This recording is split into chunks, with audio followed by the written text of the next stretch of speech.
बिस्मिल्लाहिर्रहमानिर्रहीम। बाज़ मरीज़ों में असाबियत और हसासियत बहुत ज़्यादा होती है और इंतहाई हद दर्जा तक वो महसूस करना शुरू कर देते हैं।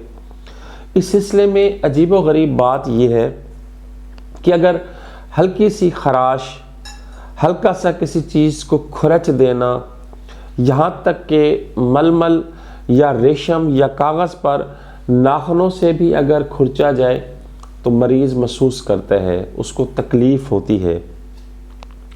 अगर पेंसिल को चाकू से या छुरी से तराशा जा रहा हो, या चाक को तराशा जा रहा हो, या स्लेटी को तराशा जा रहा हो, और ये जो खुरचने का या तराशने का जो अमल है ये मरीज़ पर बड़ा ग्रां गुज़रता है, तो ऐसे मरीज़ों के लिए होम्योपैथिक की दवा असारम यूरोपियम बहुत अच्छी है, इस्तेमाल करें, बहुत फ़ायदा होगा।